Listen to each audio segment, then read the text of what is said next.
हाफिज एहसान साहब, मुझे ये बताएं कि अब ये चैप्टर क्लोज हो गया, अब मामला स्ट्रेट हो गए, अब ऑनरेबल जस्टिस मंसूर अली शाह साहब नेक्स्ट चीफ जस्टिस होंगे?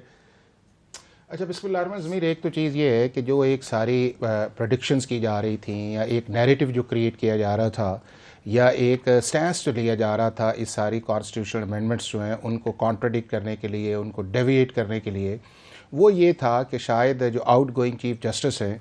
इनके अंदर या तो इनको टेन्योर एक्सटेंड किया जा रहा है एज अ चीफ जस्टिस, 3 साल की भी बात चल रही थी, और या ये है कि 65 से 68 साल जो है वो एज की जा रही है और सबकी की जा रही है, यानी कि हाई कोर्ट की भी 3 साल बढ़ाई जा रही है, 62 से 65 और 65 से 68 जो है। तो मेरा ख्याल है कि आज जो रजिस्ट्रार ने एक लेटर डाला है उसके बाद एक चीज़ वाज़ी हो गई है कि पाकिस्तान के जो मौजूदा चीफ जस्टिस है वो 25 को अपना फुल कोर्ट कर रहे हैं और उसके बाद 26 को जो है नया पाकिस्तान का जो है सुप्रीम कोर्ट के एक चीफ जस्टिस जो हैं वो बनेंगे या आएंगे। ये तो एक चीज़ आई।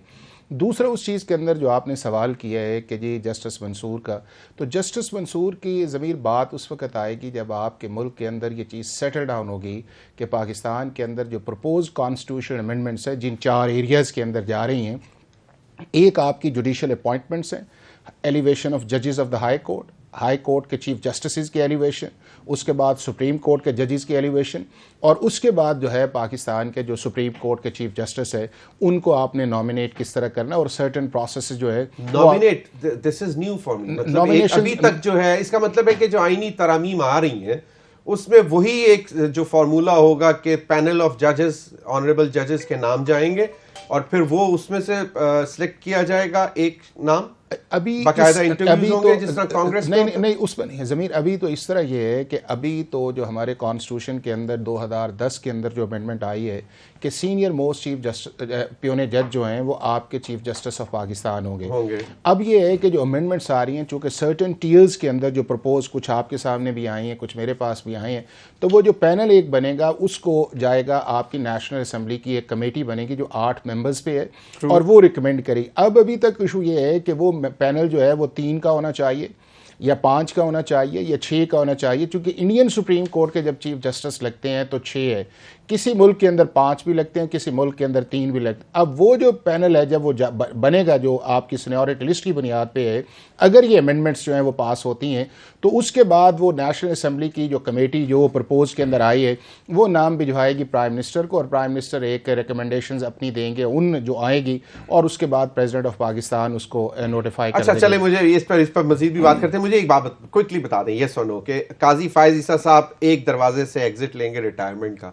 और किसी और दूसरे दरवाजे से सुप्रीम कॉन्स्टिट्यूशनल कोर्ट के चीफ जस्टिस होंगे? नहीं, देखें अभी तो जो आपके मतलब नहीं आपके सामने जो एक अमेंडमेंट आई है जिसके अंदर अभी तक वैसे बड़ी दिलचस्प बात है कि कहीं पे उसमें federal constitutional court of Pakistan लिखा हुआ है, कहीं पे supreme constitutional court of Pakistan, दोनों है, लेकिन ज्यादा जो है मेरा ख्याल है कि इसको फेडरल कॉन्स्टिट्यूशनल कोर्ट आएगा क्योंकि इसकी रिप्रेजेंटेशन भी इक्वल है, फिर इसने आपने प्रोविंसेस के अंदर भी आपने इसको लेके जाना है, और दूसरा ये है कि जो इसके अंदर अभी एक विंडो है वो है 65 से 68 साल की, 65-68 साल है और 3 साल का जो है वो अगर पहले हो जाती है तो फिर ये फुल कोर्ट रेफरेंस रिटायरमेंट का ये नल एंड वॉइड नहीं वो ये नहीं है कि इसमें ये नहीं है कि इस वक्त इन सिचुएशंस के अंदर जो है कि एक ऐसा शख्स जो है जो आउटगोइंग चीफ जस्टिस है वो ऑटोमेटिकली उधर चला जाएगा। अगर आपने इस प्रोसेस के अंदर किसी सर्विंग जज को लेके आना है तो वो आपको प्रोसेस जुडिशल कमीशन का लगाना पड़ेगा और जुडिशल कमीशन का प्रोसेस उतनी देर मुकम्मल नहीं होगा जितनी देर आपका फेडरल कॉन्स्टिट्यूशनल कोर्ट का चीफ जस्टिस नहीं आया। अच्छा ज़मीर भाई, एक तो ये है कि अगर पाकिस्तान के अंदर कॉन्स्टिट्यूशनल कोर्ट की अमेंडमेंट नहीं आएगी तो चीफ जस्टिस सेंट्रिक अमेंडमेंट नहीं आएगी।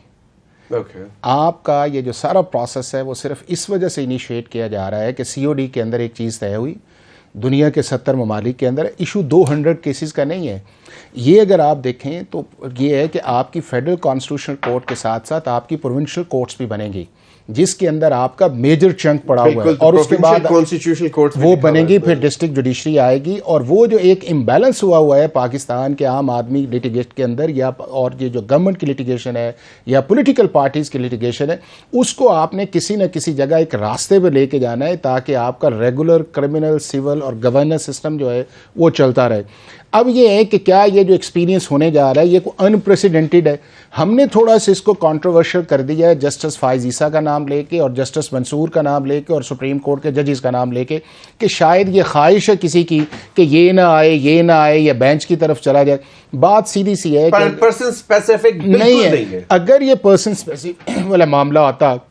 या कॉन्स्टिट्यूशनल बेंचेस वाला मामला ये आता तो आपके सामने ये जो ड्राफ्ट आया हुआ है या जिस लेवल पे अब डिस्कशन उसके अंदर चली गई है वो नहीं आनी थी। दूसरा उस चीज़ के अंदर ये है कि क्या इस हाइपोथेटिक चीज़ पे जाइए। मैं ये समझता हूँ कि पाकिस्तान का जो भी चीफ जस्टिस या जज है उसे न्यूट्रल होना चाहिए, उसकी ऑब्जर्वेशन नहीं आनी चाहिए। मलिक साहब ने अभी क्लियरली बात की कि आर्टिकल 225 के होते हुए है, और मैंने भी यही कहा है कि फोरेंसिक ऑडिट जो है वो आप नहीं कर सकते, ये आपके ट्रिब्यूनल्स करेंगे। फिर हमें रिजर्व सीट्स की जो प्रोसीडिंग चल रही थी, हमें बार बार क्यों वहाँ पे ऑब्जर्वेशन नज़र आई कि जी आर्टिकल 184(3) के नीचे जो पिटीशन पड़ी हुई है उसको एंटरटेन होना चाहिए। आप भी उसके विटनेस है, ये भी विटनेस है। क्या ज़रूरत पेश आ गई जो बेंच के अंदर लोग बैठे थे, जो उनके पास कंट्रोवर्सी भी नहीं थी, जो सुप्रीम कोर्ट उन्हें इख्तियार भी नहीं उस चीज़ के अंदर देता। 12 जुलाई का फैसला इतना कुछ ट्रिगर ये इशू नहीं है। इशू इस वक्त ये है कि क्या ये जो चीज़ें होनी जा रही हैं ये लॉन्ग रन पाकिस्तान के जुडिशल सिस्टम के लिए बेहतर हैं या नहीं है, ये है वो बुनियादी बात। अब वो बुनियादी बात को किए बगैर हम पर्सन स्पेसिफिक पे चलेंगे, जी फलां जज आ जाएगा तो गवर्नमेंट को टफ टाइम नहीं है, फलां रह जाएगा तो गवर्नमेंट को टफ टाइम नहीं है, फलां उधर चला जाएगा। हमें इससे निकल आना चाहिए। हमें ये देखना चाहिए कि क्या पाकिस्तान के जुडिशल सिस्टम के अंदर मेजर जुडिशल सर्जरी की जरूरत है। बिल्कुल जरूरत है, सर्जरी की जरूरत है फ्रॉम द डाउन। नहीं उसके अंदर ये है कि आपको नहीं आ गया ना। देखिए आपको सबसे पहले ये है कि आपने अगर किसी चीज का हमेशा ट्रिकल डाउन इफेक्ट आता है, आपने सुप्रीम कोर्ट, आपकी हाई कोर्ट्स, उसके बाद डिस्ट्रिक्ट कोर्ट्स, अगली जो चीज आएगी वो आएगी आपकी आउटडेटेड लेजिस्लेशन जो है कि 1860 जल्दबाजी में सर्जरी जल्दी का कहीं पे चीर फाड़ करके सत्यानाश हो जाए।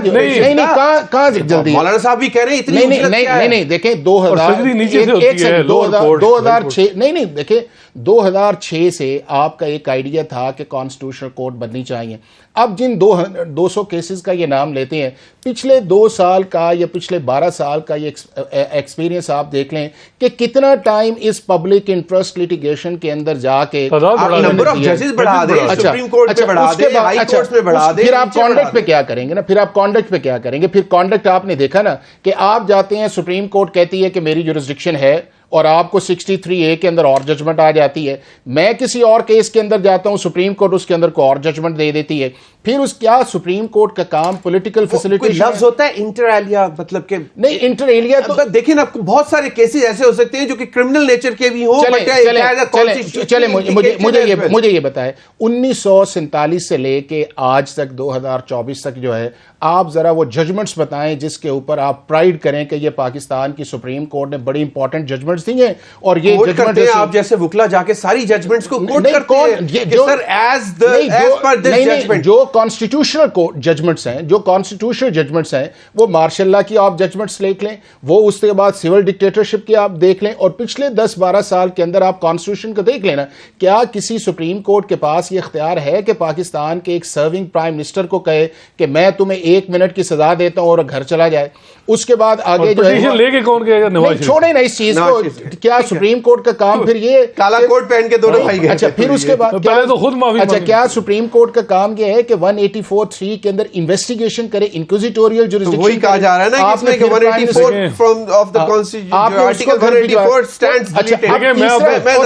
और लास्टली मैं फिर इनकी तरफ चला जाएगा, और लास्टली ये है कि अगर ये चीज होने जा रही है और उसके अंदर ये है कि एक आप ऐसे सिस्टम की तरफ जा रहे हैं कि जिस सिस्टम के अंदर डिवीजन ऑफ जुरिस्डिक्शन है, ना इसके अंदर सेपरेशन ऑफ पावर का इशू है, ना इंडिपेंडेंस ऑफ जुडिशरी का इशू है, इसके अंदर आपने फंक्शंस जो है, जो आपके एनफोर्समेंट ऑफ फंडामेंटल राइट्स है, इंट्रा गवर्नमेंटल है, एडवाइजरी जुरिस्डिक्शन है और पब्लिक इंटरेस्ट है, ठीक है। लेकिन आपके साथ ही ब्लैक कोर्ट्स वाले कह रहे हैं नहीं, हम उसको सेंट्रिक जो है ये 10-12 जजेस पे कर दें। मसला ये है कि अब देखें ना, जस्टिस मंसूर अली शाह जब आ रहे हैं तो ये चीजें क्यों हो रही? एप्रीहेंशन है ना सिर्फ, और 25 से पहले क्यों हो रही? मामलात अगर आपने करने हैं तो थोड़ा डिले कर दें, जैसे उनकी बात है पब्लिक कंसल्टेशन करें इस मामले में। बिलावल साहब तो इतने श्योर हैं, वो कहते हैं कि नंबर्स गेम का मसला ही कोई नहीं है, हम तमाम को ऑन बोर्ड लेना चाहते हैं। वो तो कह रहे हैं कि आपका क्या ख्याल है? आपका क्या ख्याल है कि के अंदर है जब 9 महीने लगे थे? नहीं सर, नहीं ना 18वीं तरमीम के अंदर जब आपने जुडिशियल अपॉइंटमेंट्स को बेहतर किया तो 19वीं आईनी तरमीम में कितने घंटे लगे थे? अच्छा फिर आपने प्रैक्टिस एंड प्रोसीजर नहीं मैं ये कह रहा हूं कि सुप्रीम कोर्ट ऑफ पाकिस्तान हमारी जो है एक्सीड करती है